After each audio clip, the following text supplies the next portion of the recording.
Welcome back, everyone, to the Symposium on Multi-Stakeholders Engagement in Forest Protected Area Governance for Conservation and Livelihoods.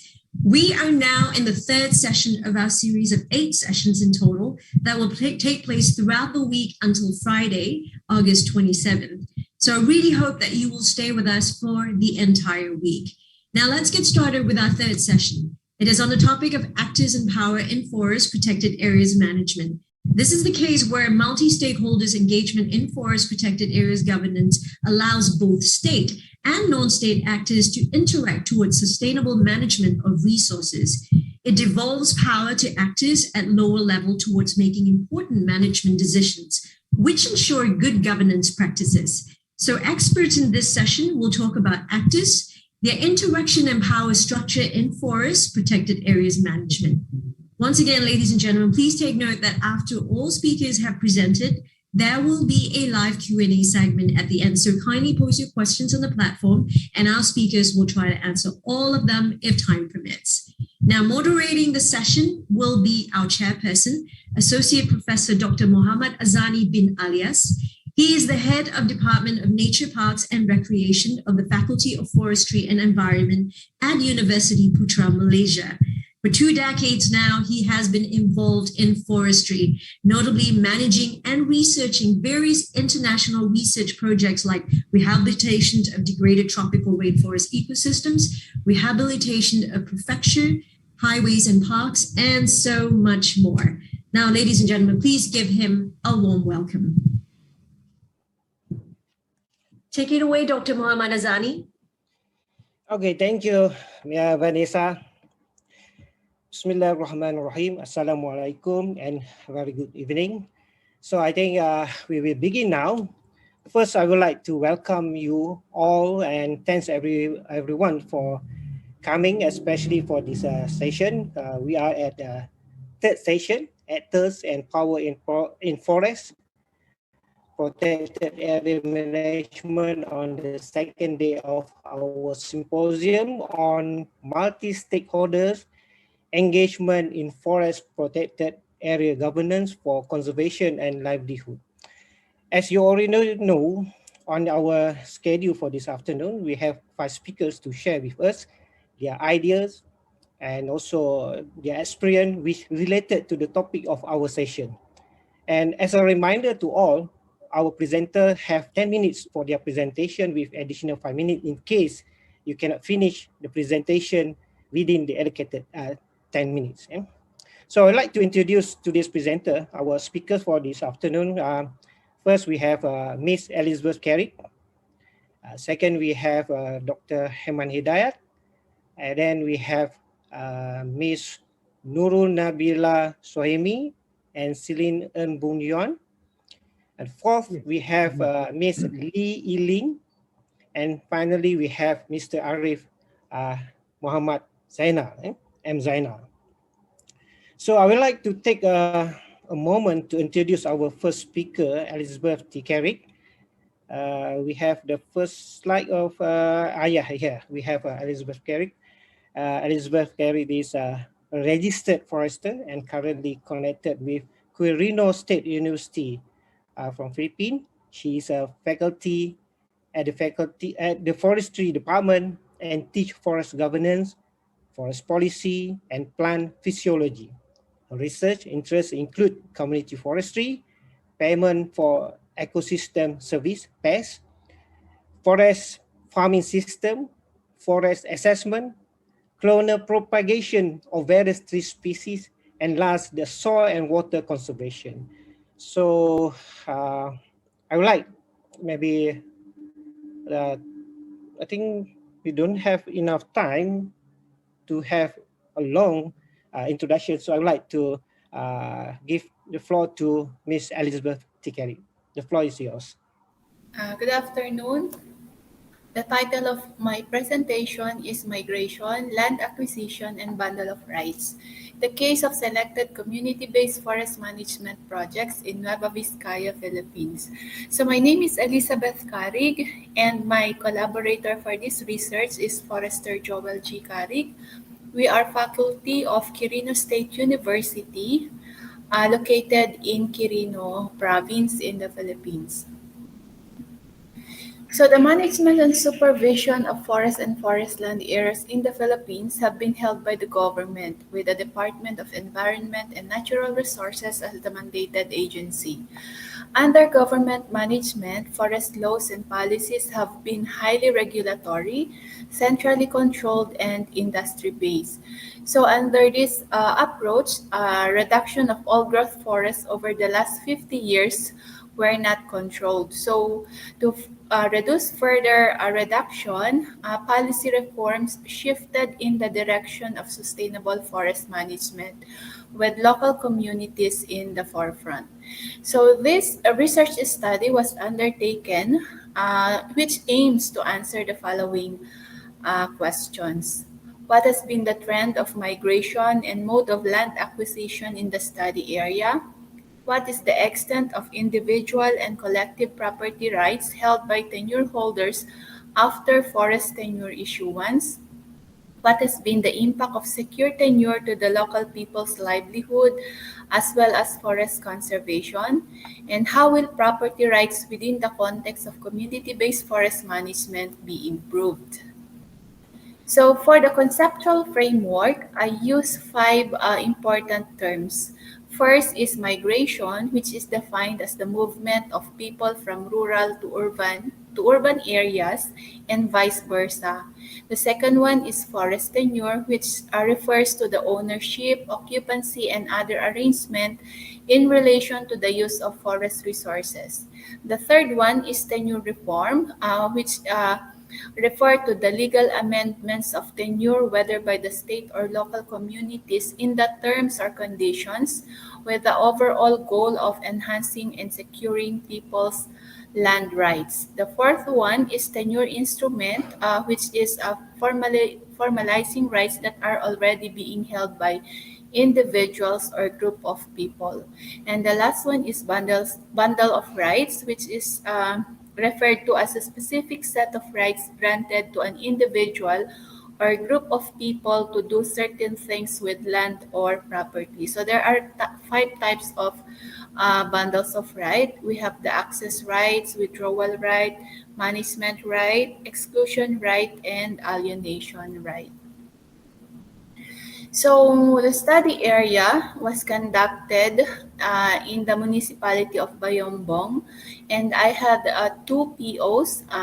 These are Federation of Vista Hills, Kalongkong, and Kakilingan Upland Farm Federation Incorporated, and Amokokan Upland Farmers Association, or ALPHA. So the main method of gathering data includes key informants interview and focus group discussions. So this slide shows the historical timeline of migration and land acquisition in the study sites.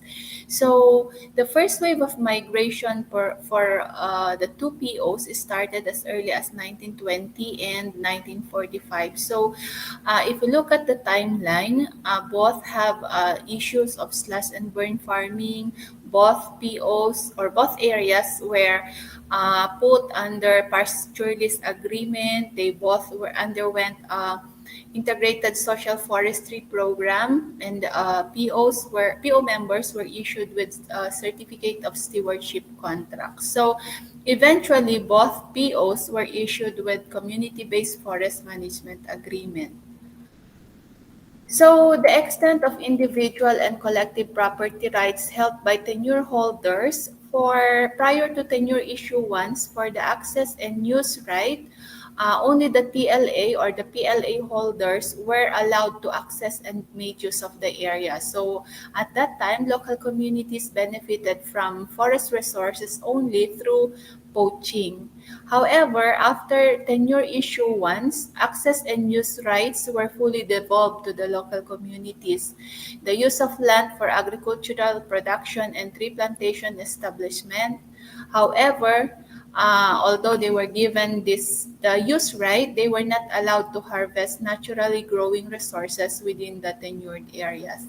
In terms of management, prior to tenure issuance, TLA or the PLA holders were in charge with the management and protection of the area.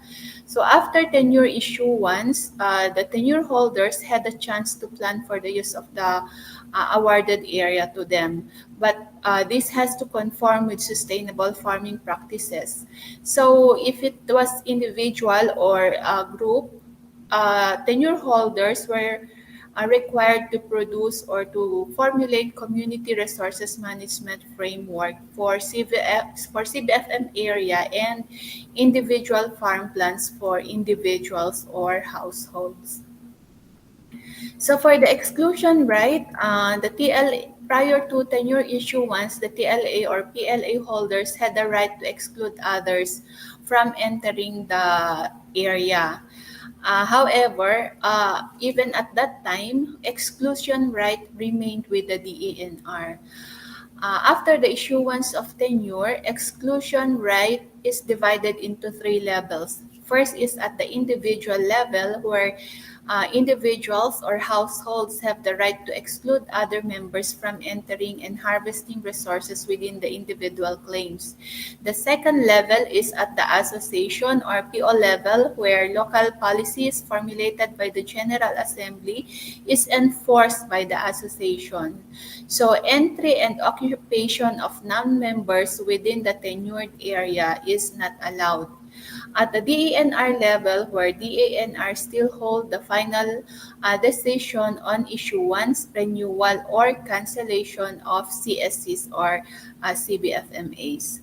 So for the alienation right, prior to tenure issuance, alienation right was held by the DENR.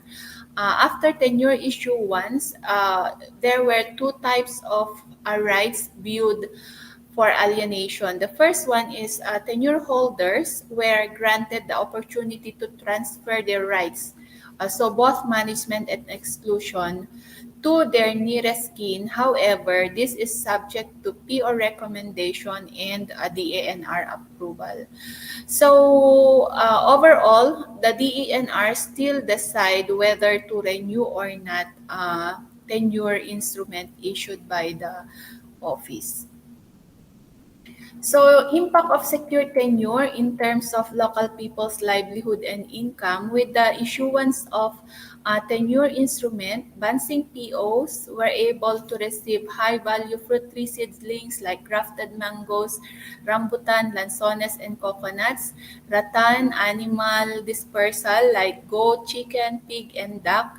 They were able to establish tiger grass plantation for soft broom making and mushroom production. For Buena Vista PO, they were given tiger grass for the establishment of plantation, which they use for soft broom making. They also involved in Carabao for hiring and also goat racing. So for the 2PO, the weighted mean index for level of satisfaction on the impact of tenure issuance in terms of tenure security is 3.75 for Bansing and 4.25 for Buena Vista. So both have a qualitative description of satisfied. So in terms of forest condition, if you look at the GIS map here, basically both POs have increased forest areas. This is because of the enforcement of the community watershed ordinances that they enacted in their respective areas, which prohibit them from burning, cutting, harvesting trees, and other destructive activities. So for the conclusion, the continuous entry and forest areas into other uses resulted in tenure reforms and improved bundle of rights for local communities. So this is a better option for local communities compared when there were no reforms that have been done. Forest tenure instrument recognized and legitimized the peaceful occupation of communities already living or residing in forest and forestland areas. So the tenure reforms also enabled tenure holders to plan for the use, development, and management of tenured areas. The conduct of survey and delineation of individual claims resolved conflict between members. Tenure holders were able to exclude other members from accessing resources. Transfer of rights is allowed. Beneficiary is but however, beneficiary should be a close relative or also a member of the association. That transfer of rights should be approved by the DENR. Overall, alienation right remained with the DENR. So DENR is the only entity that can renew or cancel forest tenure instrument. The DENR, which is the mandated agency tasked to perform sustainable forest management, benefited more from the tenure reform and devolution of bundle of rights. Tenure reform that started more than 20 years ago are still within the terms and conditions of the DENR. However, this tenure reform may be a step in further improving the provisions of the CBFM program in the future. So for the policy implication, there is a need to explore mechanisms and formulate policy on harvesting of naturally growing timber such that forest condition would not be compromised, but PO members who have been exerting effort in protecting natural forest shall be given incentive by harvesting naturally growing timber. The long and tedious process of resource use plan application may be simplified for POs, and if granted, part of DENR's assistance may cover subsidy for facility and equipment for harvesting. The development of appropriate long-term livelihood projects for tenure holders are equally important as improving forest condition. Continuous and sustainable capacity building, not just technically but also on organizational and financial management, may be a priority activity in all CBFMP areas. The role of LGUs in CBFMP implementation may also be revisited. So that's all for my presentation. Thank you for listening.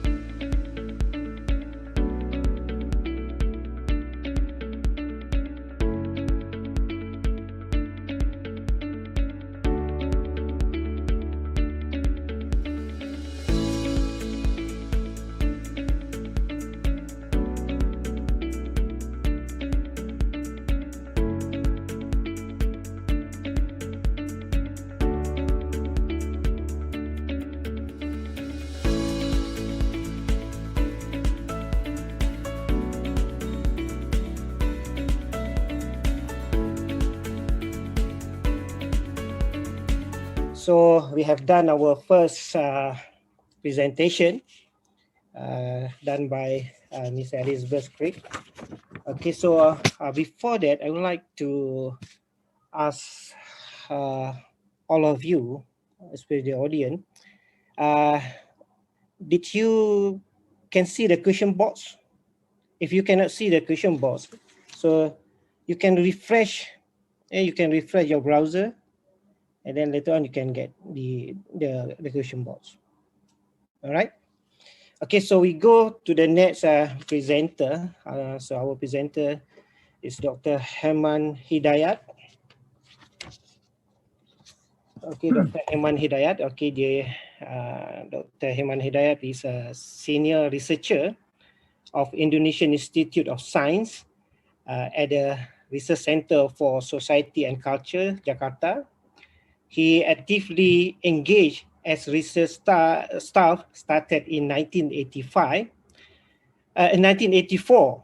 and obtained as expert researcher in 2007 and promotion of professor researcher obtained in December 2021 2014 with the topic entitled Plantation Forestry Lead to Pulp and Paper Industry, Local People Response on Economic Growth and Social Welfare.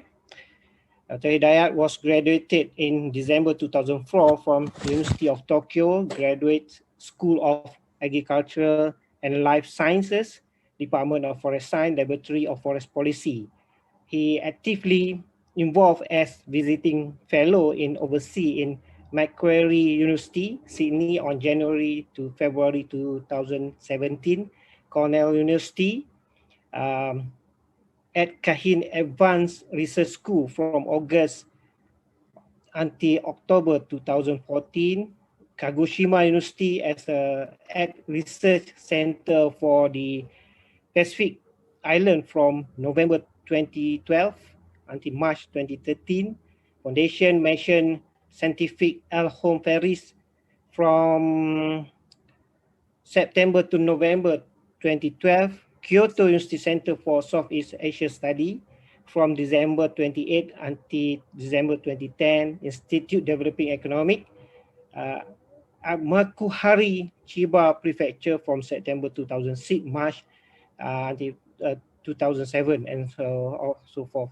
So Dr. Hidayat also active, involved in publishing his research finding for academic paper publication in several scientific journal in domestic and also international, and published 2 master books in English, for instance, Forest Resources Management in the Suharto Regime and Reformation Era on Political Ecology Analysis. And another book is Plantation Forestry, Problem and Challenges. This is in 2018. So, Herman Hidayat Sensei, onegaishimasu.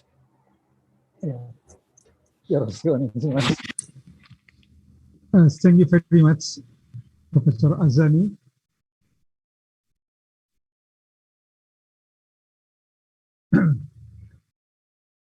This is a very great honor for me to share my experience in terms of the forest resource management. My focus about the agarwood, or in Indonesia we say about kayu gaharu. It is known a timber product.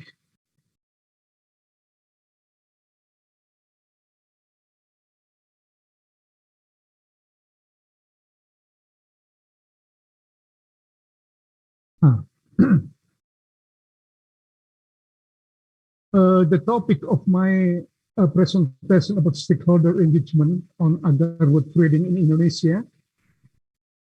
This is a theoretical framework on agarwood management.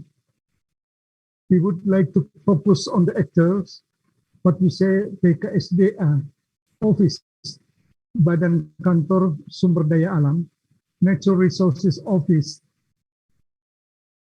on the Minister of Environment and Forestry in Indonesia, and the second actor is local government or forestry agency of the province, and the search about a private company.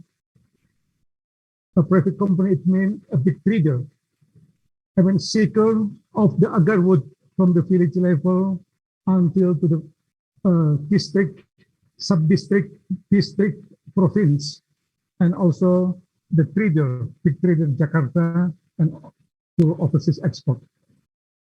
If we talk about the natural agarwood, the natural agarwood, it's derived from the natural forest.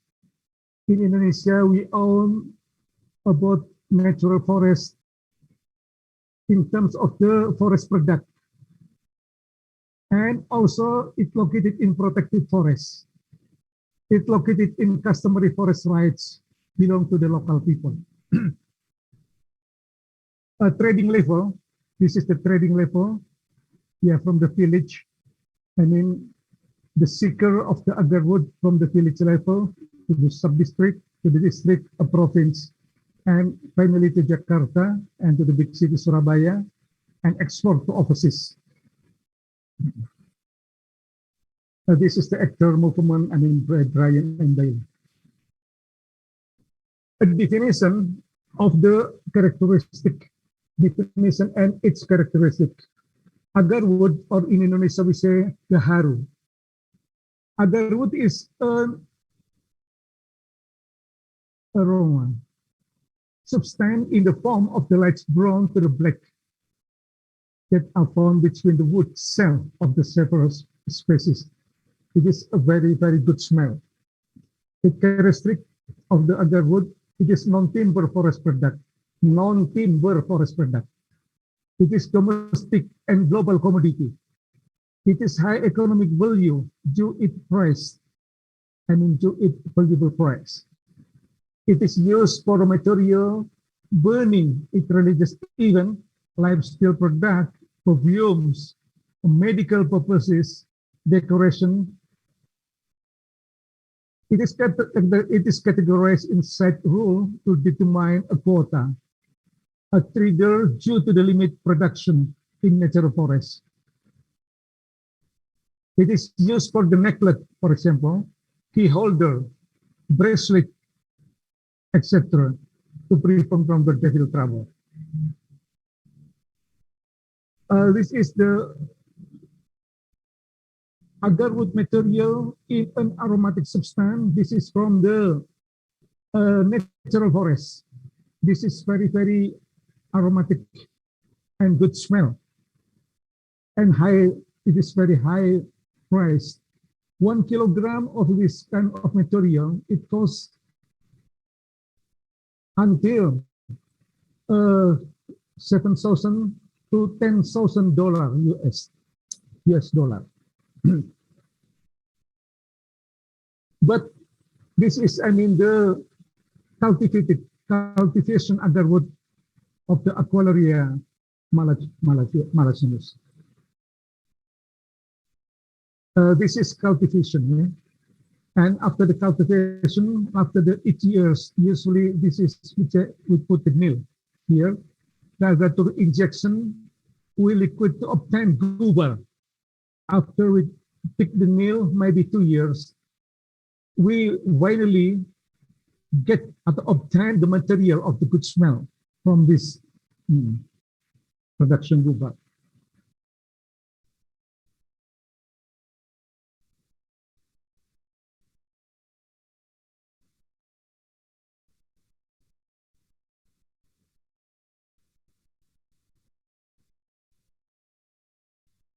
Yeah. Agarwood development in Indonesia, agarwood has known since 1200, which is clearly shown on the trading left of the barter material among the people. In 1600, agarwood also used as exchange trading material among trade. For instance, in Indonesia with China, with Dutch, with Portuguese, with Arab countries. In 1960s until 1980s, agarwood mainly produced in India, Bangladesh, Vietnam, Thailand, Laos, etc. But in 1990s, Indonesia produced 70% and Malaysia about 30% emerged the main supplier for the agarwood. Foreign exchange earning from agarwood revenue reached about 18 billion in 2000 and decreased to become 1.3 billion in 2018. And then decreased due to the agarwood in the natural forest is really decreasing due to the conversion of the natural forest into the palm oil palm plantation. Aquilaria malacensis and micro are found in the Sumatra and Kalimantan. Aquilaria, Pilar, and Greenops Podocarpus are found in Maluku and Papua. This is the space of the agarwood. Greenops fastidiae are found in West Java and Nusa Tenggara Barat or NTB province. This is the quota and the realization. For example, Aquilaria pilaria. This is the quota, for example, in 2010. The realization, yeah, this is very small realization. Yeah. The quota here mentioned until 500, but the realization is 100,000, 150,000 up to 180,000, for example. In 2016, here the quota and the realization are the same. Here, the quota which about 500 thousand meter cubic, and the realization also the same. But 2018, the quota here, but the realization here. So the aquarium is also between the quota and the realization, it is not matched. Yeah, due to the natural forest, in terms of the gaharu of production, it is really decreasing. This is here, I mean, a quota about the realization. You know, the quota from the PKSDA office here, but the realization here. But the quota in 2018 of 515,000 kilogram, and the realization but here. And then, yeah, rather near. Here is also the quota for the aquarium management. 2018 here, but the realization is very far. Yeah.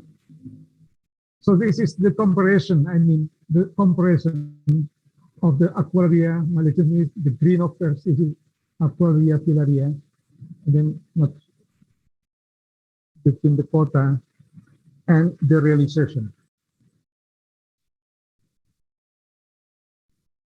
If we talk about the agarwood mates and the local knowledge, in the seeking natural agarwood, it was believed that agarwood is ancient story, or in Indonesia we say cerita gaib, and the very mythical or religion related to the legend, the legendary story.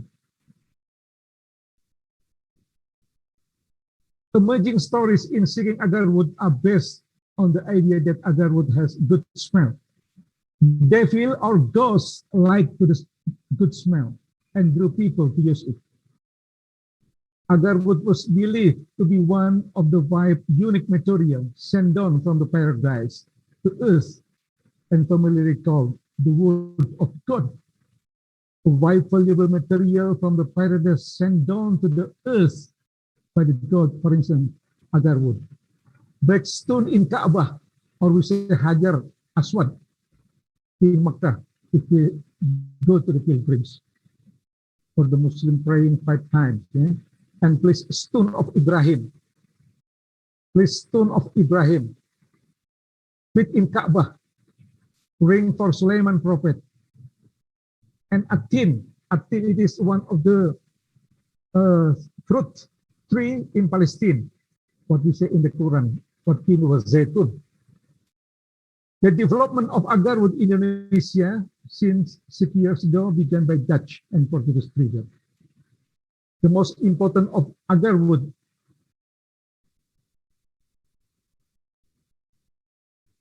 the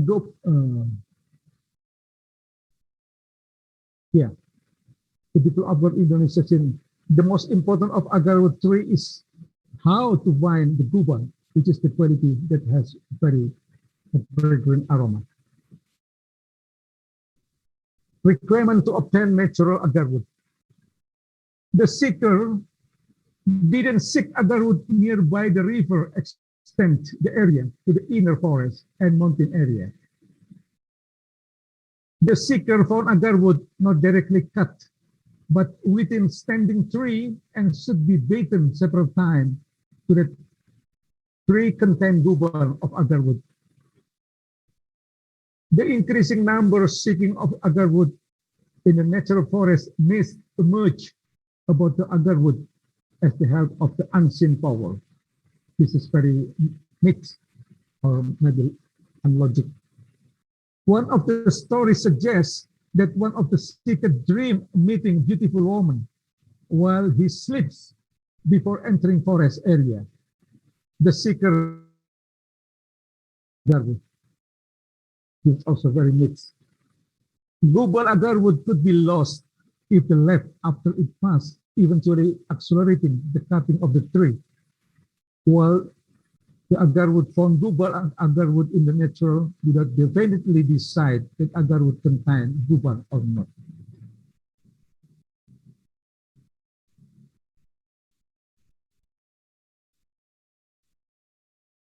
The agarwood tree categorized as the magical tree. The fact that agarwood was not a very heavy but a very thin agarwood put in the water, agarwood will sink in the water. Agarwood trading network. Agarwood is one of the global commodity.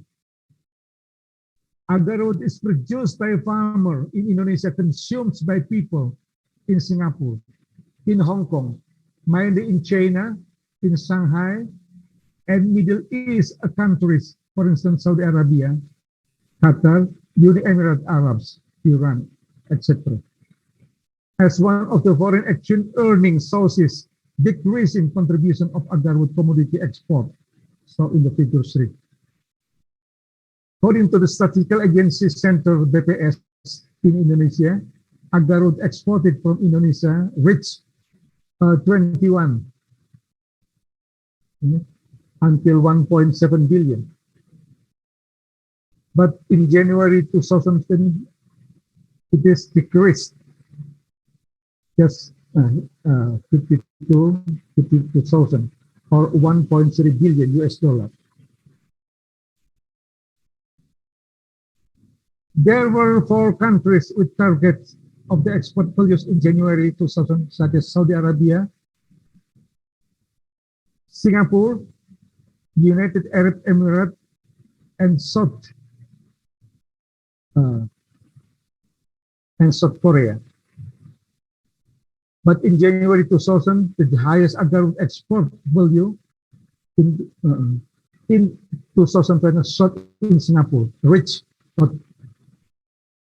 9,078 US dollar.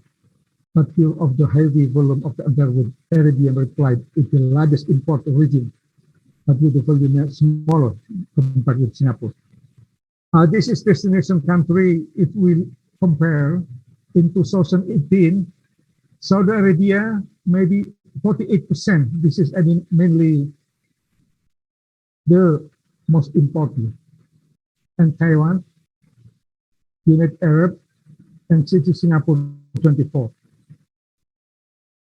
And in 2017, still Singapore 43%, and Saudi Arabia 43%, Singapore 21%, and Taiwan, and China just 6%, and other countries. If we compare about 2014, still Saudi Arabia 28%, but it is Taiwan here. Taiwan is the number 1. Yeah. Saudi Arabia number 2, Singapore is number 3, and Emirates Arab. This is, for example, destination a country of exporting agarwood. Among the comparison of the value export 2015-2018, the commodity, for example, the rosewood, the reptile, agarwood, fish, and coral. The agarwood here, number 3, we obtain, foreign exchange earning, $100,000. This is the natural agarwood. The framework of the trading agarwood, for example, natural agarwood. This is the central government to protect and conduct law enforcement, the regulation, seeker of the agarwood, after that to the sub-district agarwood collector, and after they collect to the big trader, the material collected by the big trader agarwood in province level. After that, from the province level, big trader sent to the big trader to Jakarta, and export it. This is the nature agarwood, the cultivation agarwood, local farmer, district here, and local government spot and to provide a big trader after the export, the export to the overseas market, Singapore, Arab countries, China, and Hong Kong. This kind of the trading network in Indonesia, it is very common because we explore and we interview from the village level, sub-district level, to the district, to the province level. We meet and we interview many informant. The solution due to the natural agarwood is very decreasing. So in the future, agarwood cultivation maybe is an effort to reply the shortage of the growing natural agarwood. Cultivation is really shortcut of agarwood product, which previously spent the length of the planting reach 20 years agarwood in natural forests to become shorter time harvesting around 8 up to 10 years. The aim of the agarwood cultivation is to actively participate farm from the planting agarwood cultivation in order to be able to be income generating and economic and social improvement. Agarwood cultivation carried out by the farmers is not really easy conduct to be injured of the agarwood trees in order to obtain essential of the global of the agarwood. It is needs technology. So in Indonesia, it is big challenge to find out the technology of the global. How to find out the global? It is still in searching the best method. In infected agarwood trees also could be conducted by inoculation method to inject virus into agarwood trees. This is also still trial and error. So the cultivation agarwood is still a big challenge. The MOU is written between owner of inoculant, for example, in NTB province, Haji Abdul Qadir, and as farm owner of the agarwood trees with the farmers. If it based on the agreement, if it's a success to find out the global 50% for the, who inject Sat Haji Abdul Qadir, and the 50% for the farmers. As a result, the owner of inoculant obtained 50% of it, and also the farmer 50%.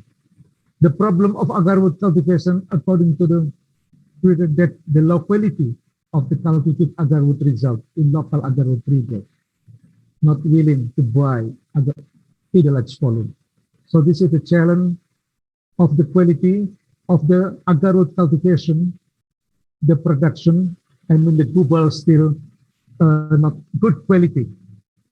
So this is the challenge here and the future. Conclusion and recommendation.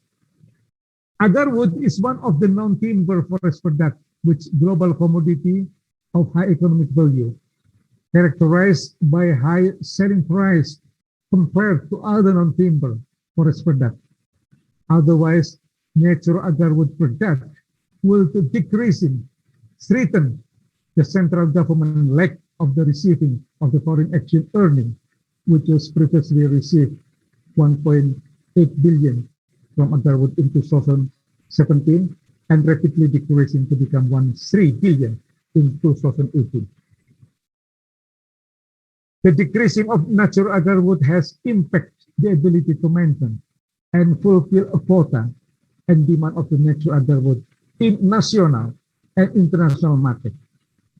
From this viewpoint of cultivation, cultivation of agarwood carried out by the farmer and supported by local government, encouraging that agarwood is commodity, is a very lucrative business for economic development here and the future.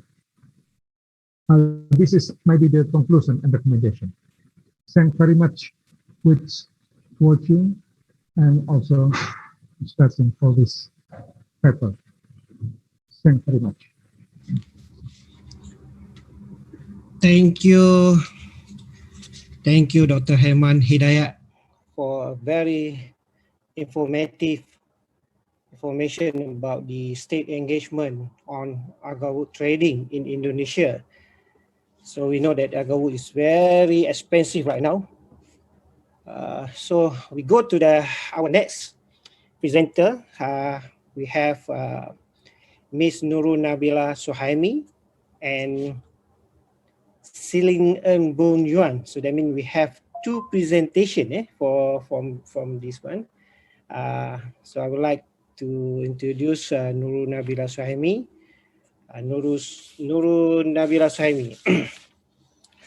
Also, Nurul Nabila graduated from University of Science Malaysia with a degree in majoring in environmental biology with a minor in psychology, and currently managing two pillars of EcoNight, community and youth development and public outreach. Nabila also served as the internship manager of EcoNight leadership and talent development program while leading the film unit of the Kuala Lumpur Eco Film Fest.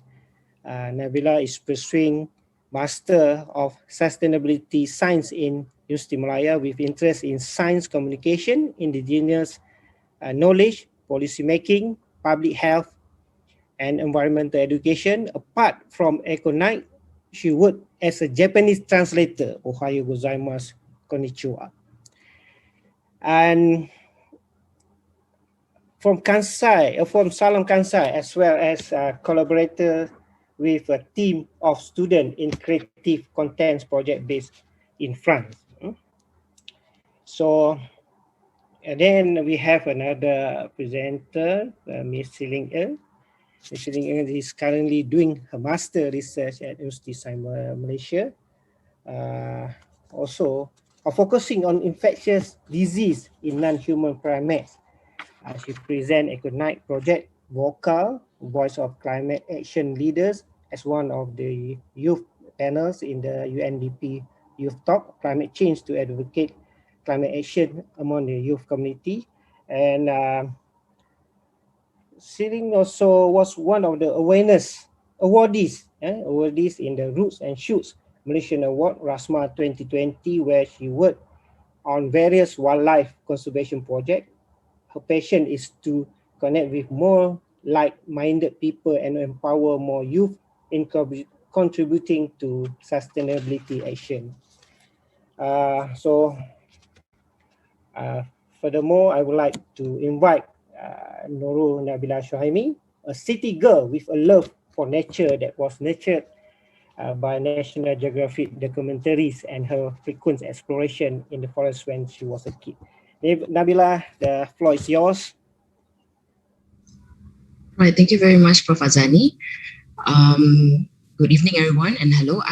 Before I start, let me just share my screen, yeah? Okay, and I hope you're able to see the screen. Is it all right? Yeah, Prof? Okay, great. Right. Yeah. Very much. Okay, so good evening, everyone. My name is Nabila. I'm from EcoNight, and joining me today is my colleague, Celine, in this symposium. And we're standing here virtually to actually present to you probably something, a mixture of science, communication, and also a little bit of art, whereby it's about one of EcoNight's creative communication engagement in climate change. That is via our annual environmental film festival called CLEF, which stands for Kuala Lumpur Eco Film Fest. The sharings that we will be showing you soon are actually not just based on a CLEF journey as well as a number of surveys that we ran, but also library research of papers and journals written about films, film festivals, and science communication. A little bit of introduction on EcoNight as the organizer of CLEF. We are an environmental NGO based in Kuala Lumpur, running various engagement projects for one particular reason, that is to inspire sustainable living. Now, CLEF itself is actually the longest eco-film festival in Malaysia, whereby we have been screening close to 2,000 environmental films since its inception. Especially with the formation of SDGs, sustainability has become one of our target goals, including the focus of climate change. Hence, we work together with our partners in climate action, starting from grassroots level. Now, that's why CLEF's primary focus has inclined towards climate change themes since 2019. So if we look over here, okay. Yes, all right. If we look over here, since 2019, we have different teams that primarily focus on climate change, as we firmly believe in the power of firms and the screening experience to educate, inspire, and empower different key actors to work together for a greener environment, especially in this challenge of climate change. Now let's go next. So these are some basic data of CLEF, and as you can see, we screen different types of films, from a long documentary all the way to a PSA. It stands for public service announcement, very short films. And we do incorporate all sorts of film topics, as you can see on the right side, right? Not just climate change and climate action, it integrates with different kinds of topics like forest conservation, wildlife protection, even including indigenous culture as well. Now, in 2019, CLEF partnered with MNS to organize a focused film screening and competition under the My Forest Special Award. And through this partnership, we have managed to screen 15 forest-related films out of the 83 films that we screened. And they cover at least one of the following topics on the left that you can see. And we've done this in 2 screening sessions, reaching out to a total of 111 audience. So we ran a quick survey with them just to measure their level of awareness before and after the film screening. And let's go next. So if you can look over here, generally, please take your time to look at the images over here. But generally, we can see that the level of awareness and education among the audience when they attended these 2 particular film screenings increased. Of course, we're not expecting a lot of people to have very high level of awareness, but at least you can see that from average, they evaluated themselves and they feel that they have added more knowledge and awareness regarding forest conservation, climate change, and wildlife protection during the My Forest film screening. So in addition to this partnership, we were also able to bring over filmmakers who curated the screening sessions together with a few MNS officers to further engage the audience in critical thinking as well as public discussions. So it's not just like a one-way communication where they watch the film, they also are engaged in discussions to further enhance their understanding with experts and the people behind the films, the storytellers themselves. So this is basically a little bit of mapping that we would like to show. These are film festivals around Southeast Asia region, whereby CLEF is, we are proud to be one of the film festivals, eco-film festivals in Southeast Asia region. Oh, sorry.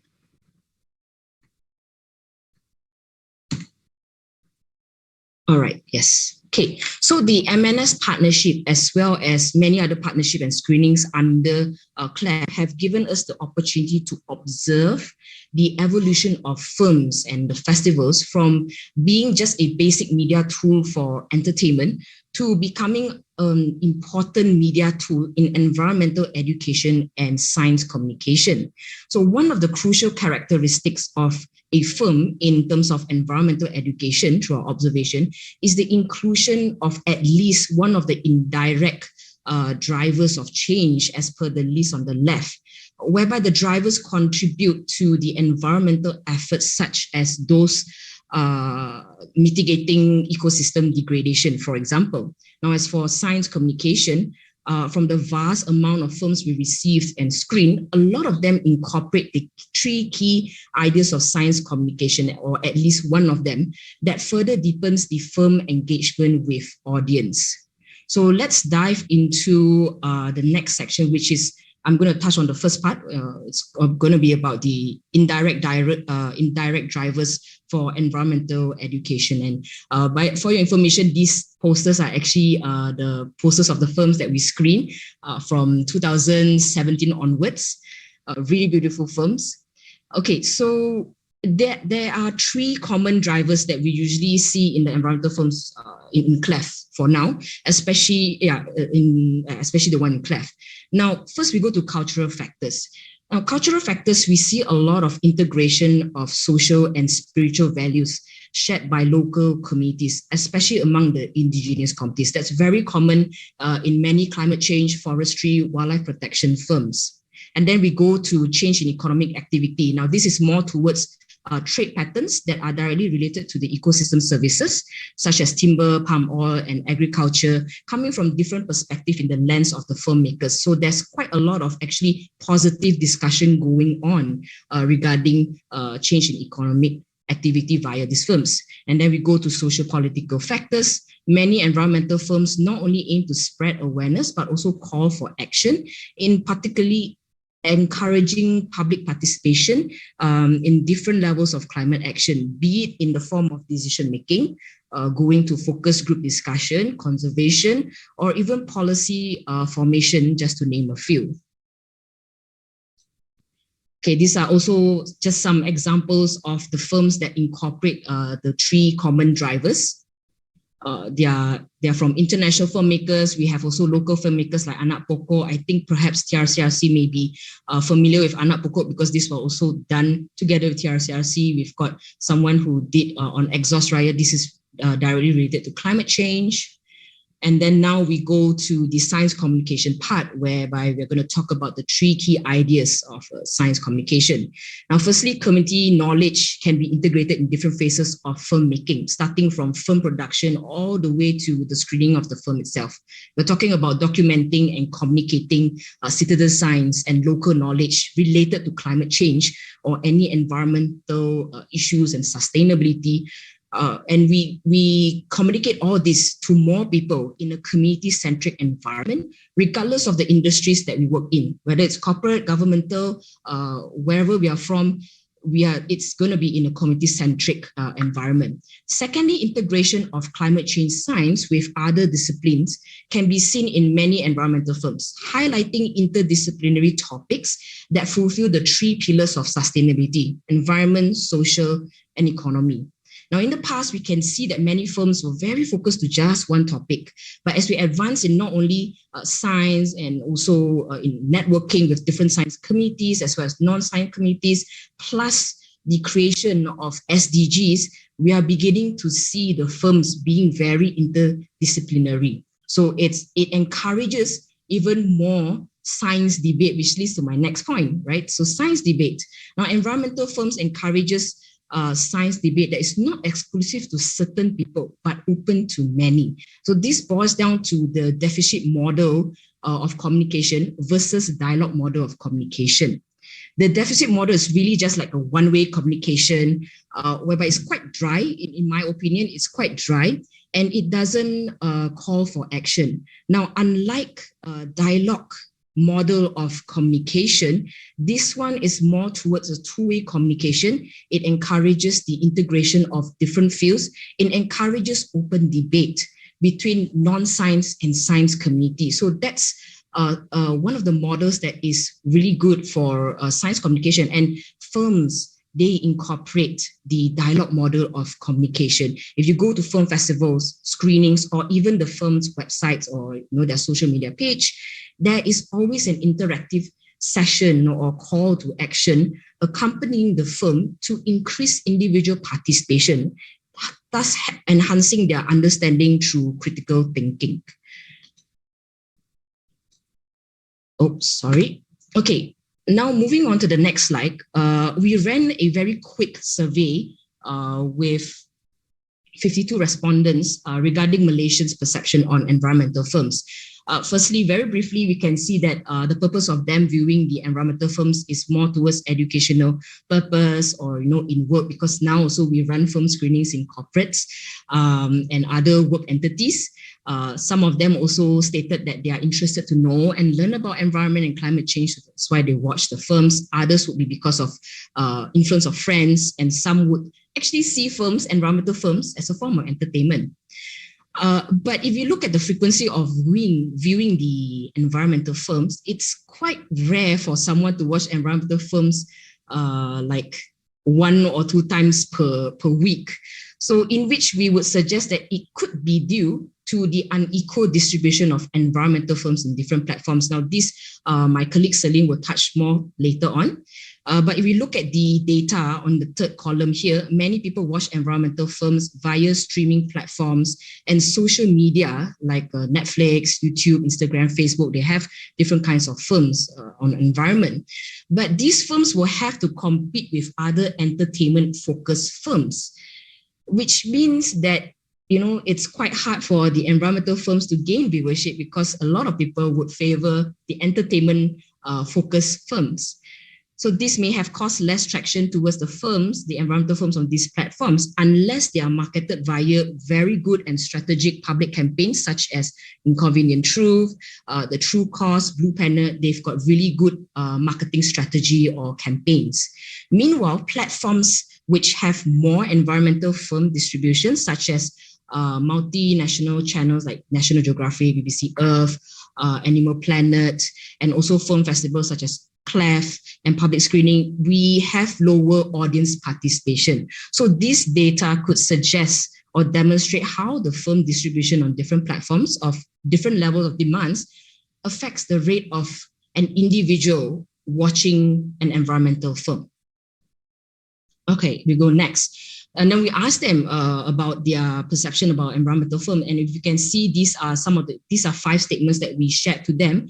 But generally, we can see many people see the positivity in environmental films in terms of raising awareness, generating actions to support certain cause, as well as a useful tool in science communication. However, you can also see that some of them, if you go to the second and the 4th and the 5th row, you can see that some of them kind of agree environmental films are just a form of media because, again, it could be due to the lack of exposure due to the unequal distribution of films. Now we go next. We also screen one of the winners of the My Forest Award. It's called Cloud Kingdom, just to check out, how do they feel? How do the respondents feel when they watch the Cloud Kingdom? Generally, you can see that the words in bigger size, these are more positive words. They feel that a lot of them feel more aware and enlightened about the issues or the message conveyed through Cloud Kingdom. Some of them feel disappointed or shocked because they never knew that this thing is happening in the backyard of Malaysia. And then when we go and ask them, how many of you would be willing to make a lifestyle change? 77% of them are willing to make a lifestyle change, whereas 21.2% are a bit unsure because, again, lack of exposure and not sure where to go next. So before I move on to pass the baton to Celine, I would just like to, I would like to relate the theory of change. I think many of us, the speakers, may be familiar with theory of change. Now in Economics, especially in CLEF, we do practice theory of change, whereby there are 4 levels: awareness, participation, action, and empowerment. Now we go through these levels of in theory of change to ensure that we can encourage someone to make a change in themselves. And that's what we practice in firms. That's what we live in firms. And this is not just shared, this is not just a belief by CLEF. Even our filmmakers who have been working with us for so long, and as well as our partners, they too believe in theory of change. That's why we also partner with MNS for the My Forest Award as well. And if we can look at that, when we go through the theory of change, it also encourages people to have a lot of critical thinking, grow that sense of relevance, as well as having a more pro-environmental attitude through films and also the engagement in festivals and screenings. So that's on my part. Now I will pass the baton to my colleague Celine. Thank you very much. Thank you. Thanks, Nabila.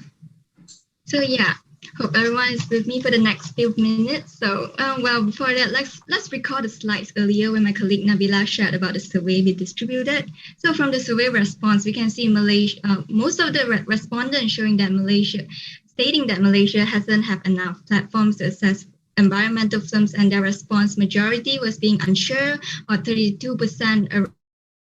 Around 32% said no. So here I'm going to share a couple of environmental film channels that can be accessed locally. So first of all is this national channel that we commonly also can see this films on RTM1 and also streaming channel, which is more quite common nowadays. We have YouTube, Netflix, and foreign channel, also like Nat Geo, BBC Earth, Animal Planet, and also Film Festival. Apart from Kuala Lumpur Eco Film Festival, there's also local film festivals such as Borneo Eco Film Festival, where I will share more in the next slide. So in here, I'm going to talk about like through films, there's a media-based approaches.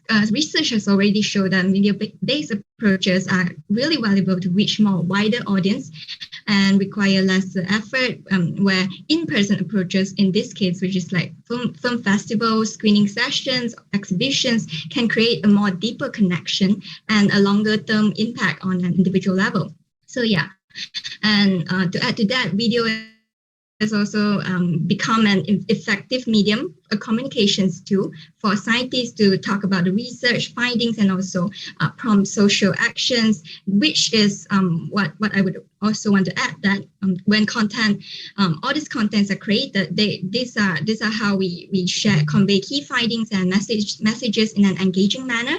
And also with the power of social media nowadays, we can also leverage on that to spread more up-to-date information to public from not just local, but globally. So yeah, let's move to the next slide. So in here, we can see here are the environmental film festivals and screenings that we can see in Malaysia. There's Borneo Eco Film Festival mentioned earlier in Sabah. There's also Mini Film Festival that started by Unimas.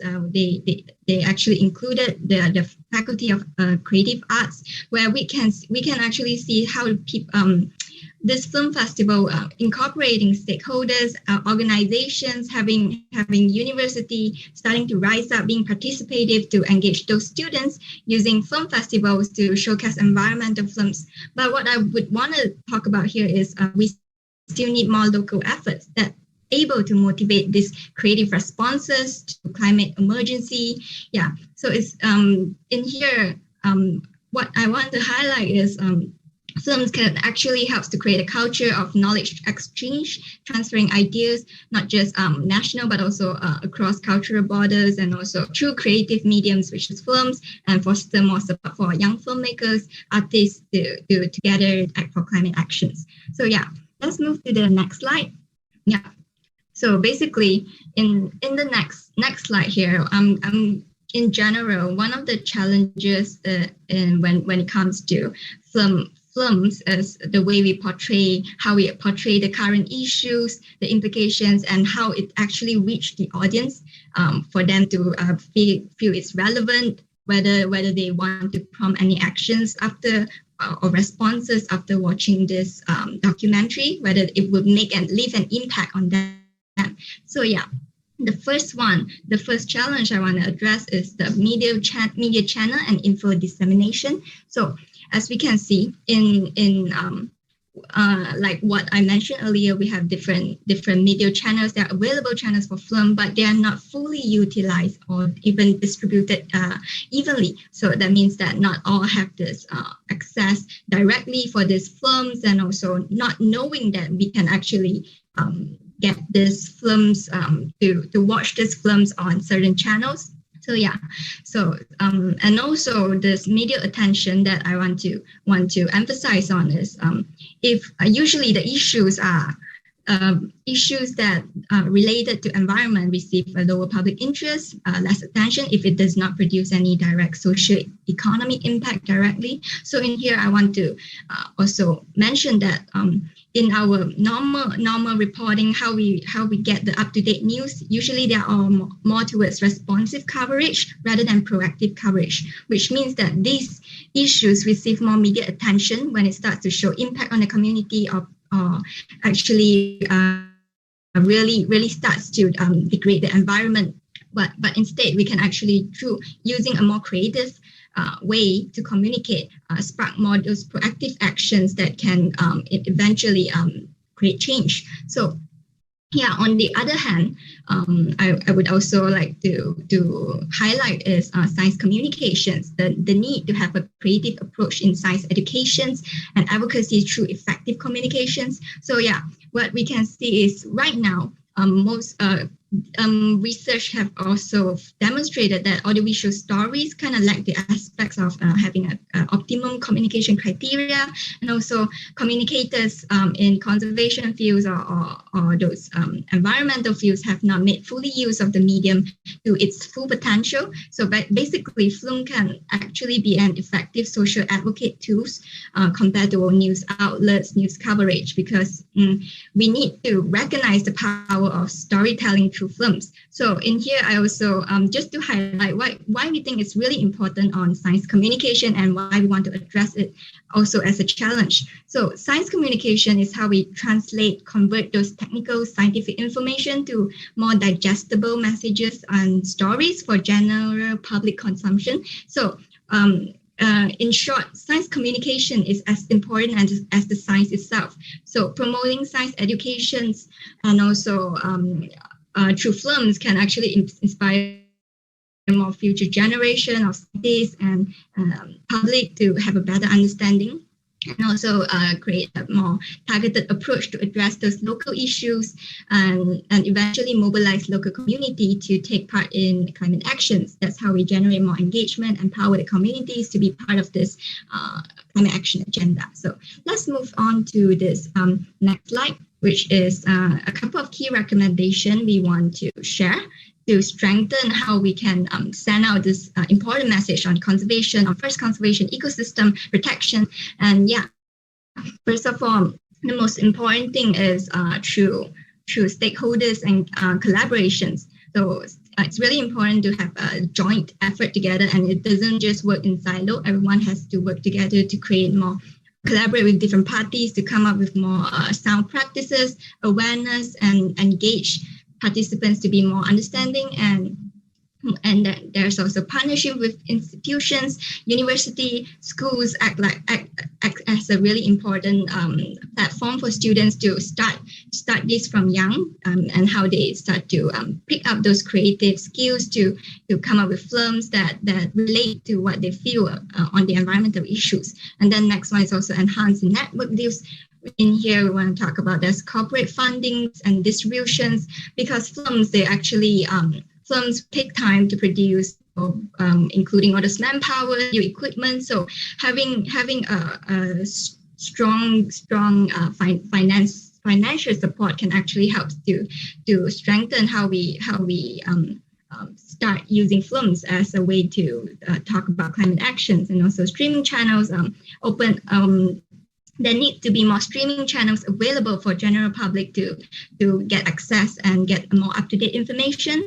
And also government to support, having grants, having government agencies to produce, to encourage local filmmakers to produce climate change films. And also lastly is the public communication campaigns, where stakeholders in here want to talk about creative advertising media from marketing company. They can play their role by also in this social media production promotions. They can also incorporate the important message in just a short film to actually capture audience attention when it comes to talking about science, environmental issues. So yeah, here's the key takeaways from our our presentation and also the conclusion, environmental films can be a creative source of education and science communication to promote environmental awareness, help to change in mindset, decision among general public, but it's also important to consider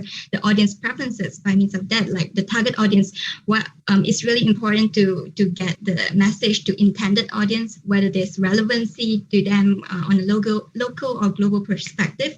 So ultimately, there needs a diverse communication strategy to actually be helping this, making films as an important way to communicate about climate science. So yeah, that's I think that's all for me. Thank you. Let's move to the next one. So here are the list of references, and the next slide is thank you very much. Thank you for your time. And yeah, for more information, you can visit to www.clap. And also, yeah, here are our contact details. Thank you. Thank you. Thank you, Ms. Nabila and Celine.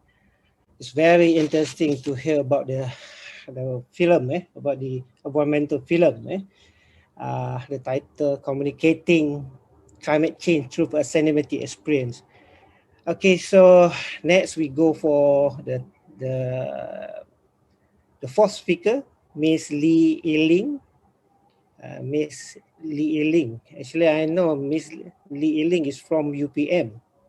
You are graduated 2013. Okay, Ms. Yiling is currently served as a policy officer for the what do you call this, Nature Society, Malaysian Nature Society, My Forest Project. Okay, Ms. Lee Yiling, a professional and self-motivated individual with many years of experience in planning, engaging, coordinating, and also implementing effective events, training, workshop, and etc. And together with a team of leaders with different expertise and background, and also the profession. Her personal achievement, been a reviewer to Intergovernmental Panels of Climate Change, IPCC reports, created important professional engagement and enhanced foundation to partnership, experienced foreign working culture and environment in Indonesia and in Philippines, and also she earned and completed online courses relating to climate change and wildlife conservation. So I would like to give the floor to Ms. Lee Yiling. Ms. Lee Yiling will present a paper with the title Strengthening Non-State Actor Involvement in Forest Governance in Indonesia, Malaysia, the Philippines, and Papua New Guinea. Ms. Lee Yiling, please. Thank you, Prof, for the kind introduction. So, Prof, you have a very good memory. So I did graduated from UPM in 2013 as a English literature student. And I actually continued my studies to a master's, and I eventually graduated in 2016. So, Prof, you have a very good memory. And so, without further ado, good morning, good afternoon, and good evening to all who join us from various countries, and definitely a lot of credits to Malaysia viewers.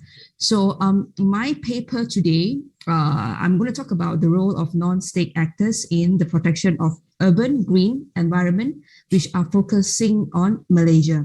So it is not a pure scientific research. So it's basically more on a on the ground studies that we have done. Information gathered from events that we have conducted. So I'm presenting on behalf of Mr. Wong Chung Hei and also the late Mr. Balu Peruma, which is the MNS Head of Conservation for this particular event or paper. So next, Sean. So I would like to start it off by sharing a little bit of background of the event. So, after listening to all panel of speakers sharing a lot of their experiences, their information, or their scientific research that has been done on the ground. So basically, we know all that, that's very important for us to conserve and protect forests. So it is not just the protected forest in the remote area, but it's also involved the urban green environment that we are currently depending much more on, especially for those who are living in the cities. So from the experience that you are staying or living around this environment, definitely we know that this urban green environment important or share a lot of roles in terms of ecological environmental importance, or they are providing a lot of ecosystem services to us, especially for those who are living or staying in the city.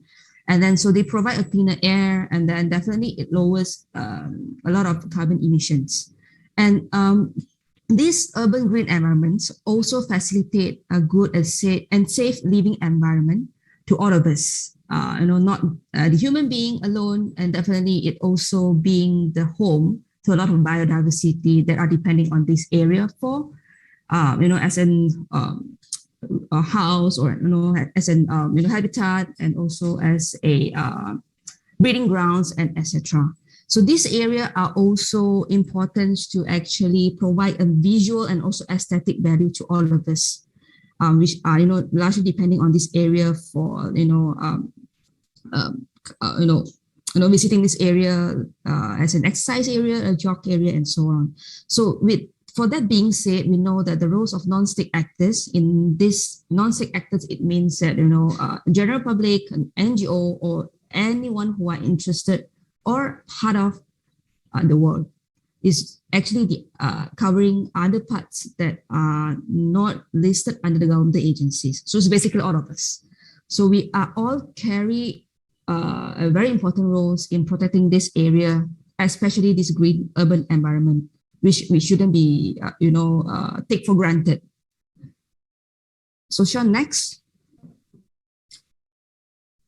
So following up from what I presented earlier, so with that, in July 2017, we have set up a Urban Community Forest Resource Center in Malaysian Nature Society HQ, which are located in KL. So if you are very familiar on the KL Central area, you'll be noticing that there's a white wooden house building located on the roadside. So it's basically that's the MNS issues that you are seeing at the background of the picture of the slides that you are seeing now. So we set up the resource center in 2017, and then we actually continue the initiative, which in 2018, which is on the 13th of February 2018. So we organized a networking session, which is called the role of non-state actors in the protection of urban green environment, in conjunction with the 9th World Urban Forum, which was held and organized in KL.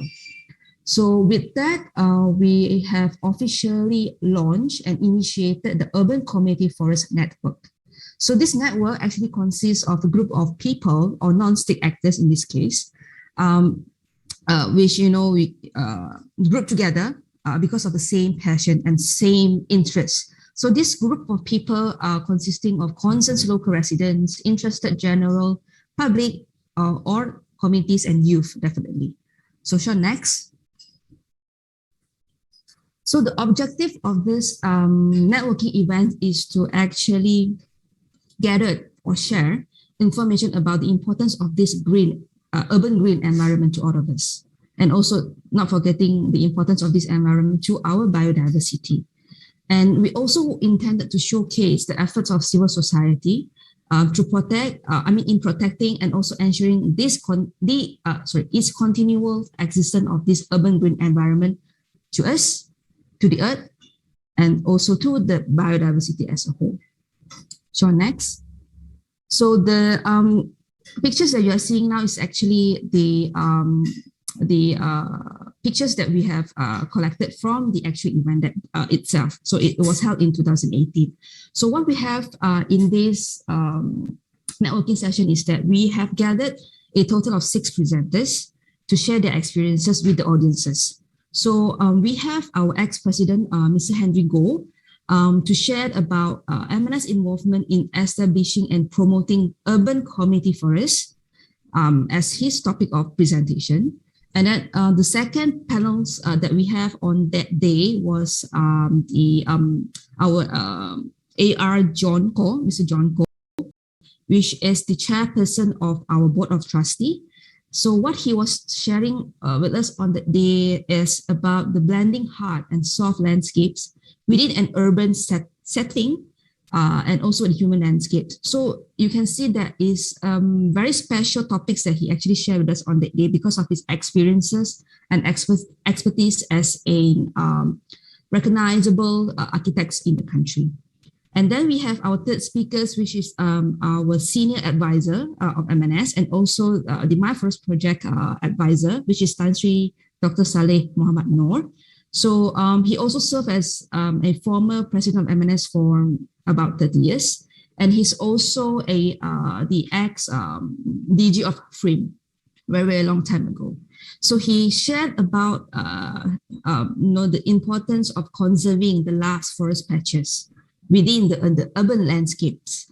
So, and then we have our next speaker, which is the town planner, Mr. Ishaq Arifin. So he was representing the Malaysian Institute of Planners during that event. So what he was sharing with us is basically the planning for the urban green environment and the importance of mainstreaming biodiversity in this planning. And we also have Dr. Hom Gurong, which is representing BirdLife International. So what he was sharing with us on that day is about the importance of environmental education and community outreach centers. And finally, the last speaker that was invited to the event is Mr. Calvin Rappen Jacob, which is representing the Khazanah National Bird Hub. So he shared a very good example of how the importance of protecting, also conserving urban green environment, which are very close to us, MNSHU, which is Taman Tugu and also the National Heritage Hill. National Heritage Hill, yes. So from that, next slide. So from that event, the result and discussion that we basically discussed and also gathered from the audiences is that it basically all addressed to the new urban agenda, which are very important to the country and also in the international arena. So, just for information for the audiences who probably doesn't aware or doesn't know a lot more about new urban agenda. So basically the new urban agenda is an action-oriented document setting the global standards which aims to achieve sustainable urban development to address the importance of cities and settlement planning, management, financing, designs, development, and also governance in relation to the economic and social aspects. So this new urban agenda also recognizes the importance and also cooperation with governments, partners, urban stakeholders, and private stakeholders as the key to achieve sustainable urban development and supports the implementation of 2030 Agenda for Sustainable Development. So that's a very brief background about the new urban agenda. So all the information that gathered from that is basically directing straight to the new urban agenda.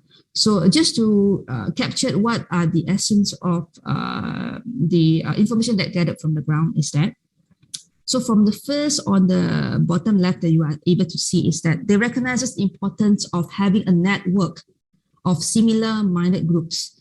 This is also a tool or an effort to actually recognize the role of non-state actors in the decision-making processes which are relating to urban green environment. So when we move on to the next one, so you can see that there's a plan icon on the top there.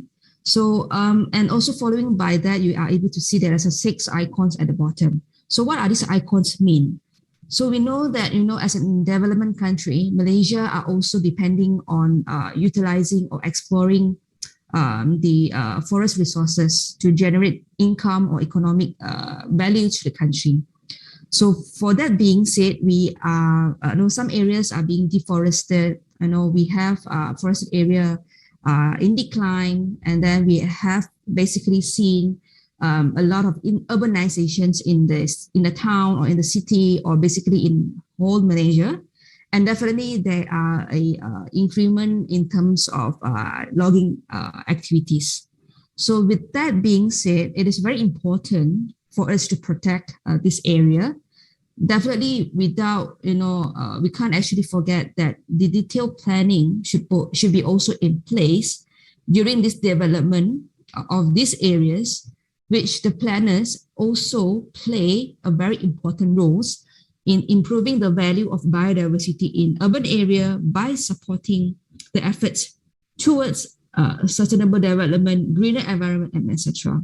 So definitely this also includes, the importance of encouraging public participation and fostering closer ties amongst the stakeholders. So for that, we are able to see the third icon here. So with that being said, the planners and all of us are playing a very important roles. So, and it also requires a very robust governance structure. And definitely it's going to be supported with our policy frameworks, deployment of rules, regulations, legislations, and definitely we need a viable financial plan as well. So in managing this urban spatial development, these importance elements are also important to actually ensure the cities is function as a transformational drivers for sustainable development in the city, or definitely in other cities in the world, and definitely for Malaysia as well. So then with that, the audiences also shared that promoting a public learning and also innovation facilities which can promote the importance of urban green lungs via conservation, linking the urbans with the nearby areas are also very important. So, like what Nabila and also Celine has mentioned it earlier is that, we have the information with us, but how we are going to channel this information out to the people out there is always the most challenging part. So with that being said, promoting conservation on nature and biodiversity is a mutual responsible. And then, adding on top of that, environmental education outreach programs are also very crucial by looking at the major issues and the concerns. And with that being said, we are able to work together to address it much more better. So next slide, Sean. So the audiences also actually provide a lot of recommendation to us. So when you're looking at the two icons on the left and also the first box on the left, you are able to see is that, it's very important for us to adopt and also promote sustainable use of land and resources. Definitely when we're referring to an urban environment, that these things are basically very scarce. And, environmental, sustainable and resilient urban development and etc. With the involvement of multi-stakeholders, definitely we are looking at the partnerships here are very, very important as well. So these things are going to lead to into Malaysia to address the commitments into two special SDGs in this case, which is SDG 11 and also SDG 15. So SDG 11s are referring to sustainable cities and sustainable cities and also communities. And then, on SDG 15 is referring to the life on land. So with that idea in mind, we are able to, put more efforts and also working together to reconnect the urban forest patches that are remaining in the cities, which these efforts are able to contribute to the regeneration of urban forests, maintaining and manage this area with visible, fragmented and functional ecosystems. Definitely we need, we are not just saying putting everyone's together and working together, but we also need to work with science. Definitely we have this environment, but we also need to make sure it is a functional environment. So we need a functional ecosystems, forest in canopies, that are benefiting the local communities beyond just recreational and aesthetic values.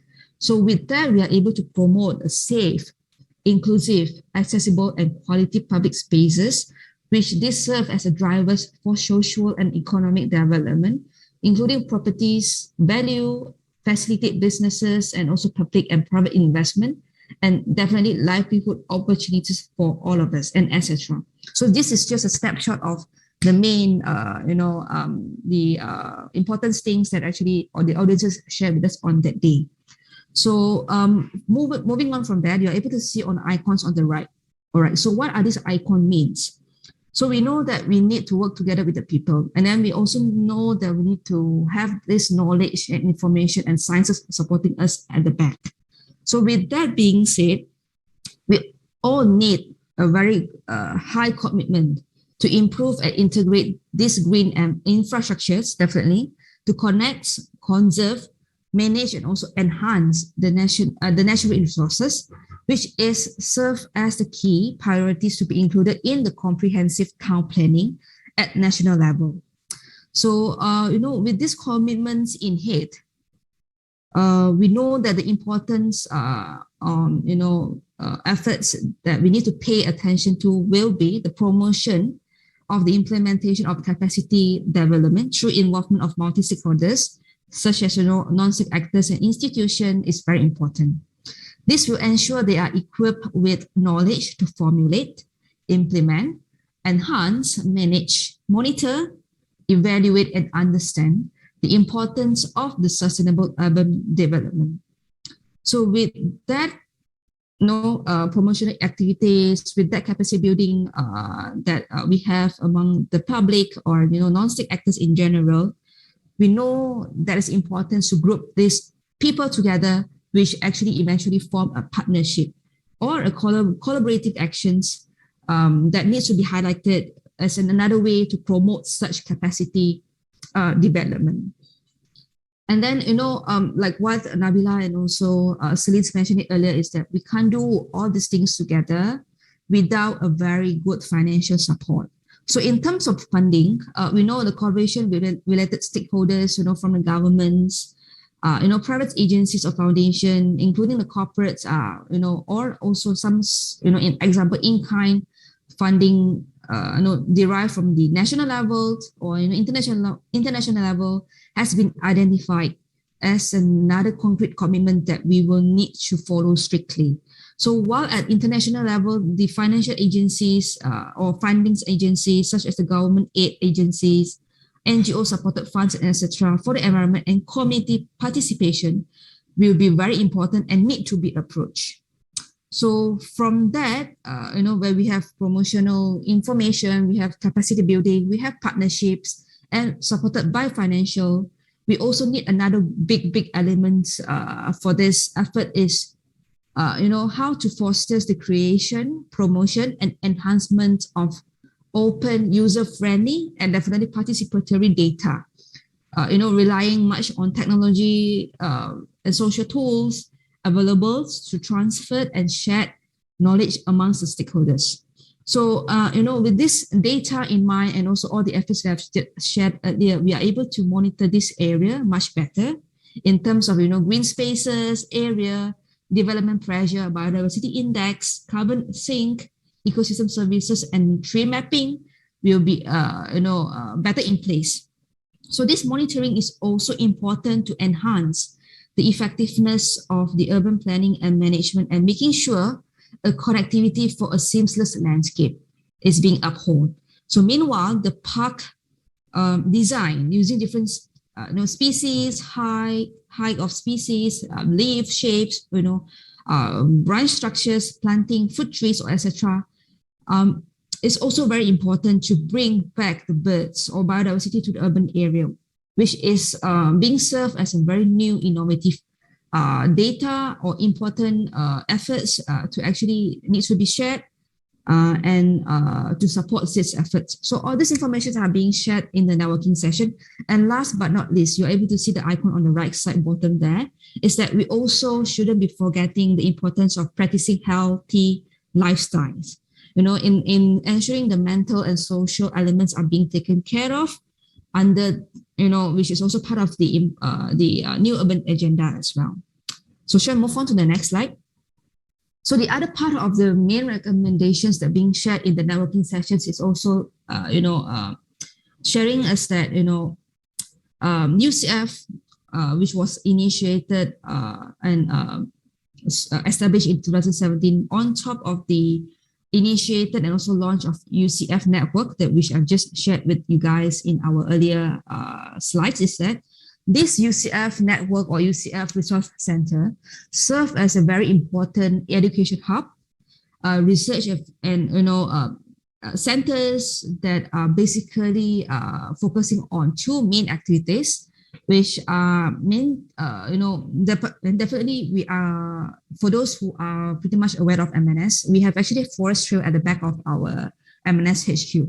So we are, the people that actually, the volunteers that actually came to us also help us to maintain this area, nursery, trail maintenance, stream bank maintenance, and also tree enrichment planting program as well. And it also serve as a learning and recreational area for the general public, or in this case, non-state actors. So this area also fosters a very important platform for awareness of biodiversity with the involvement of all related non-state actors.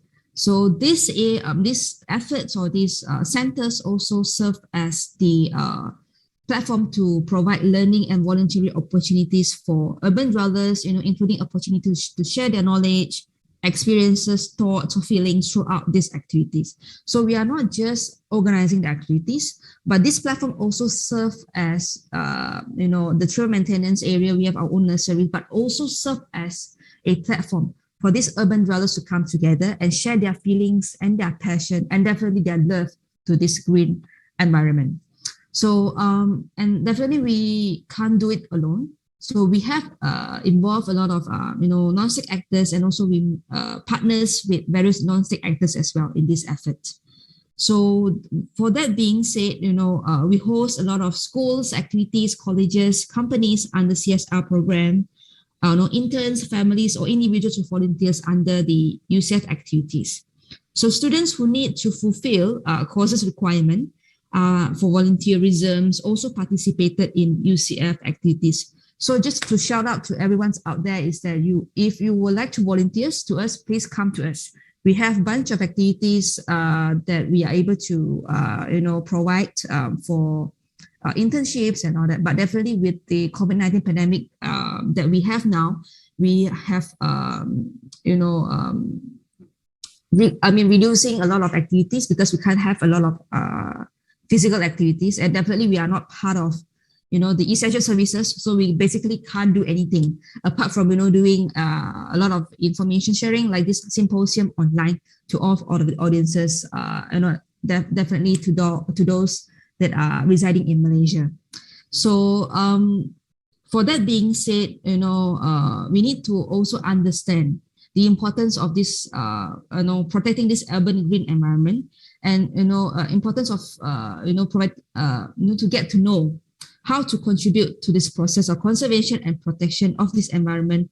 Definitely, we are looking at, within your own capacity and also capability. So we are not saying that, you shouldn't be coming or you should do this or do that, but it's definitely a platform for you to come over to join us, to share experiences, and we all learn together and contribute to this effort together as a group of people that are passionate about protecting and also conserving our urban green environment. So with that, we know that, we need to pay and educate recognition to these people, and acknowledging their effort as well in these related efforts. And definitely, like what I've mentioned earlier, we need a very good financial support from both public and also anyone out there to support this UCF and also its related program. So Sean, next slide. So I'll move on to the conclusion slides that I've prepared for all of the audiences today. Yes, Doctor. Right now we are 6:45. All right. So I give you 1 minute. Yeah, sure, Prof. This is my last slide actually. Thanks for the heads up, Prof, for that. So the conclusion is that I would like to share with everyone today is that the urban green environment is a very important, and they act as a regenerating forest located in our urban area, which provides a range of ecosystem services to the city dwellers. So the involvement and partnerships among non-state actors can be seen as an empowerment effort, contributing to our national consciousness on the importance relationship between nature and human habitat. So this recognition of non-state actors' efforts to protect and ensure its continued existence is also very important. So for that being said, the MNS UCF initiative has been contributing to the protection and also conservation of the urban green environment through close engagement with the non-state actors in volunteerism and encouragement of knowledge seeking, and it's also improve knowledge exchange, capacity building, volunteerism, and instill the love to the nature, which is the most important part of this whole event. So I would like to acknowledge the projects that are supporting the My Forest project, which is the European Union initiated and also funded regional project named Strengthening Non-State Actors' Involvement in Forest Governance in Indonesia, Malaysia, the Philippines, and Papua New Guinea. So with that, I would like to end my presentation today, and thank you for the opportunity. So Sean, move on to the next slide, please. Yes, and then next. So this is just a list of references that I've referred when I come up with this paper and also this PowerPoint. So next slide, please, Sean. So thank you very much for the opportunity, and back to you, Dr. Azani. Okay, thank you. Thank you, Ms. Lee Eiling, for an informative presentation on the non-state actor involvement in forest governance. I learned a lot about the learning and also the volunteering opportunities for urban developers to come together and share their feeling. So we go to our last presentation for this evening. So we have Mr. Faizal here. Yeah, I'm here. Okay, Mr. Faizal. All right. Okay, just a short brief about Mr. Faizal. He's an environment and climate change professional with 20 years of experience in environmental sustainability, climate change, energy, and the natural resource management. Mr. Faizal currently working with the program specialist, nature, climate, and energy at UNDP, and managing a diversified portfolio of projects on environment, climate change, NRM, and energy. And Mr. Faizal also involved with the preparation of some national policy, strategies, and action plans for Bangladesh. He acted as a resource person and moderated and facilitated numerous national, regional, and also the international event. And he contributes to a number of books, journal, and published several papers in the area of climate change, natural resource management, and also the environmental sustainability. So, Mr. Faizal, the time is 6:45 right now. So, Mr. Faizal, the floor is yours. Can you give me the screen sharing? Because I cannot share the screen from my laptop. Okay, thank you. Can you see this now? Yeah, okay, yes. So, thank you, Mr. Azani. Let me discuss about one of the efforts from by the Bangladesh government as well as by the UNDP with support from the Global Environment Facility. So we have implemented a project particularly for management of mangrove forest in the coastal area of Bangladesh through involving the community people. So you know that Bangladesh is a kind of pioneer, particularly in the coastal mangrove plantation, and we have already been planted about more than 200,000 hectares of coastal plantation in one of the 710 kilometer of coastal belt, because we have the very exposed coastal belt that is actually saved by the coastal green belt plantation. And majority of the plantation is actually monoculture plantation, particularly with the Sunaracia and Abyssinia.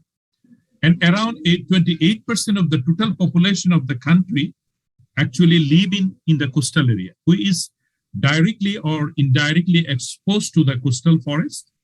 Particularly the people, mangrove is saving the people from actually extreme climate events like a tropical cyclone, a storm surge. So coastal green belt is protecting the life and livelihood of the people from and saving them from the cyclone, flood, and storm surge. So we actually implement this project in 6 coastal belt of the country. So this is a global environment facility supported project. We have completed the 2nd phase of this project, and we have faced lots of challenge, particularly, by engaging the community people, we implement these projects. So there is a high dependencies of coastal forest on forest resources. So particularly for fuel, timber, and other non-timber forest products.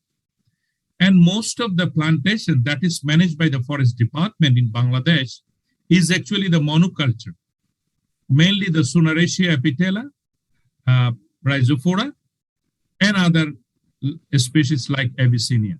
So there is very limited people participation in greenbelt conservation because most of the forest is actually managed by the forest department, and there is not much participation from the community.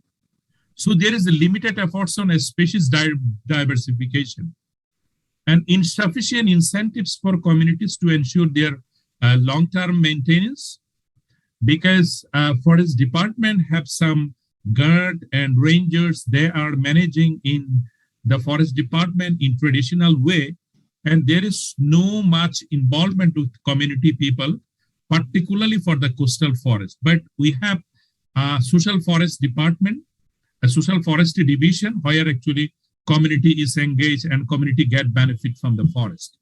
So, and there is ineffective intersectoral coordination, particularly interdepartmental coordination with the various ministries and line agencies, because, for example, forest department is solely manage this thing, but land is actually owned by the Ministry of Land. And there is also Bangladesh Water Development Board, who is also manage the polders and other embankments. And the Department of Environment is managing the, water quality, monitoring the water quality, ensure management of the pollution and other things. So there is need very strong coordination, and socio-ecological resilience study on co-management, especially on protected area, are very limited and inadequate. So the main objective of this study is to find out the challenges and opportunity of the coastal greenbelt conservation through co-management, because we have already set a forest resource protection group, community management committee in all the 8 coastal sub-district of Bangladesh where the project was actually implemented. For conducting this study, we have conducted the FGDS study focus group discussion, the informant interview with the forest resource protection group and the community management community. So how were they achieved to increase resilience? Because there is some evidence on this thing. Because we have promoted some climate resilient livelihood support for the forest dependent coastal communities. Because these forests do not provide any fruit or any other tangible benefits to the forest dependent people. Because forest department, community people cannot cut or collect tree or prune material from those forests. That is why we have provided alternative livelihood so that their dependency on forest resource is reduced. And enhance greenbelt management for diversification of a species. And we have also proposed enrichment plantation with diversity of a species. In earlier time, the forest department actually planted mainly 3 or 4 species, but nowadays we have piloted some innovative model where we have proposed mangroves and non-mangrove associates based on the study, and established community ownership on forest resource protection through co-management committee. We have formed the forest resource protection group and co-management committee. So, and the major achievement of this project there is an enrichment plantation with 10 to 12 climate resilient species. We have restored 650 hectares of plantation with the enrichment plantation and formed about 20 forest resource protection group comprising of 30 members of each FRPG. And there is also 8 co-management committee comprising of 10 to 12 to 15 stakeholders. And also we have provided micro capital grants. This is a kind of loan revolving funds to the community. So $5,500 was a equivalent local currency provided to the forest resource protection group, particularly to generate their income. They are involved with various income generating activities and the livelihood. And we have also provided nature-based solution and climate resilient alternative income generating activities to those forest resource protection group. And those community members are also trained on various types of climate resilient activities like, nursery raising, poultry rearing, crab fattening, and other nature-based livelihood options. And we have also engaged other departments like Department of Agriculture Extension, Department of Fisheries, Department of Livestock, and they also provided training to them and set up an adaptation learning center and community resource center because, Dhaka is considered as an adaptation capital and Bangladesh is actually showing, innovative adaptation options, particularly for promoting various adaptation action by engaging the climate resilient vulnerable people. So we have set up an adaptation learning center where we make a demonstration of all the adaptation options and people can visit this thing, people can learn, exchange their information and experience, and people also gather knowledge and they can replicate these types of practice in their areas and establish an agreement between Forest Resource Protection Group and Forest Department for the forest conservation. So there is a beneficiary of socioeconomic condition during the baseline. We have conducted a study and dependency on forest actually significantly reduced. And we have found that 80% of household for protection from cyclone and storm surge, 48% household benefit from mangrove and nearby river, and 48% of household for wood and fuel, 39% household work in fisheries, shrimp farm, in the mangrove. And there is not only benefit. Mr. Faisal, you have another 5 minutes. Okay. So then since I have less time, then skip those two and show you the result. So direct benefit from the coastal greenbelt for the forest dependent community are insufficient, but significantly important for reducing their vulnerabilities from extreme climate events. And without ensuring livelihood at optimum level, coastal community cannot serve their role in the greenbelt conservation because earlier, if you do not reduce the barrier for dependency on mangrove, it will not be successful. That is why alternative livelihoods to the poor people is very much important for retaining the mangrove forest. To ensure alternative way, the Forest Resource Protection Group and co-management community are also provided micro capital grant with an agreement with the Forest Department to protect coastal greenbelt in a sustainable way. As a result of this mechanism, the Forest Resource Protection Group and Community Management Community are playing very significant role in forest conservation along with the Forest Department. So coastal greenbelt can also be preserved and protected in an effective way with the participation of local communities through a benefit sharing mechanism. Because in the social forestry practice in the mainland, community can get access for thinning, pruning materials, and there is also benefit sharing agreement. But since the coastal forest is particularly as a protection forest, people cannot harvest a resource or other NTF from those forests. That is why providing alternative livelihoods and income generating activities and other training and livelihood support is the best options. So the benefit sharing mechanism in coastal areas need to be defined by the government, but this is not very standard practice by the government. We have already proposed them to change the policy and regulations so that forest dependent people can be involved in the forest management. And forest department must be own the mechanism. Forest department also should take over the responsibility of FRPG. So the key point of discussion is that our climate and disaster risk reduction program are too much people-centric. If you see everywhere in the globally, climate and disaster risk program is too much people-centric. There is a less emphasis on planet. And that is why we urgently need to build a second line of coastal defense. Because in Bangladesh particularly, not only in Bangladesh, in many countries in South Asia, you will see a coastal mangrove is 40 to 60 years of old mangrove forest. And there is no second line of coastal defense. That is why we propose that we urgently need to build a second line of coastal defense, particularly if you want to save the coastal vulnerable people from the climate extreme and other disaster.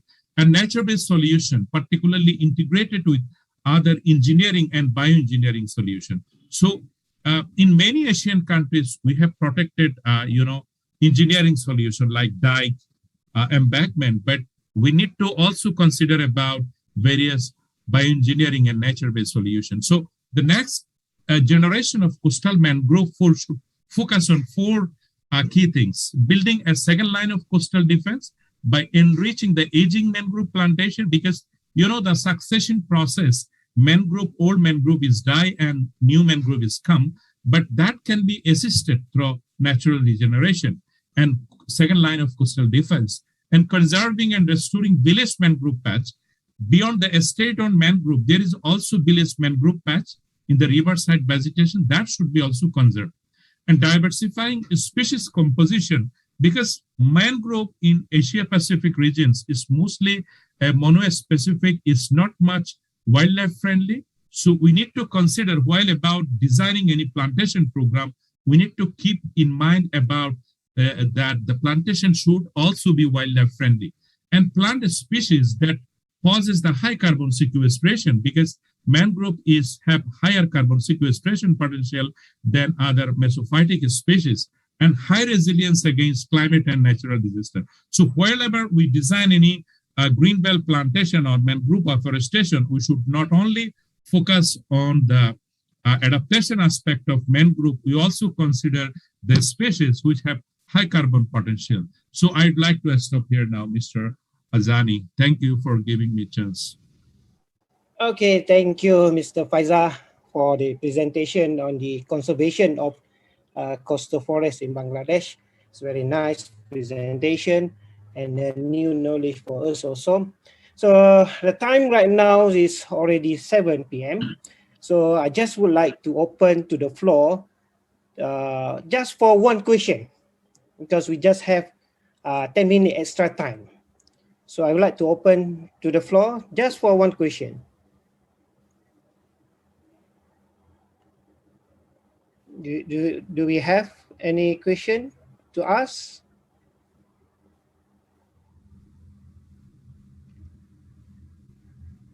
Not from me, Doctor. Okay, thank you, Ms. Eileen. If you don't have any questions, actually we also don't have enough time already.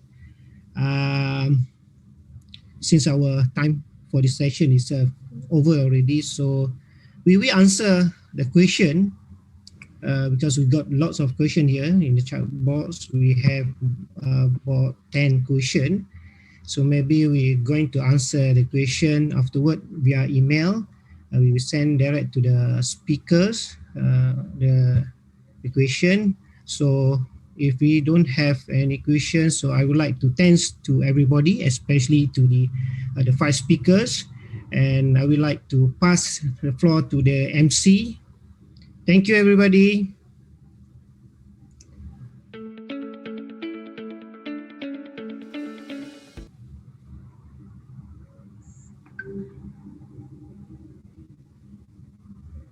Thank you so much, Dr. Muhammad Azani, for chairing the session. A big thanks to all our speakers and also to our participants for joining in. It's really sad that we couldn't do a live Q&A session at the moment, but like what Doctor said, we will try and answer all of them via email. So do not worry, we will be in touch with you. I'm sure everyone's got invaluable insights from all our speakers today. So a big thank you again to all our speakers. Give your digital applause to all of them. Thank you. That concludes our third session. I really look forward to seeing you again tomorrow for our fourth and fifth session. We will be covering on the topic of community-based forest protected areas management and livelihoods improvement in both sessions with various speakers. So I really do encourage you to join both sessions to get the full scope of this topic. Till then, have a great evening ahead, and I will see all of you tomorrow at 2 p.m. Take care, everybody. Okay, bye-bye. Bye. Bye.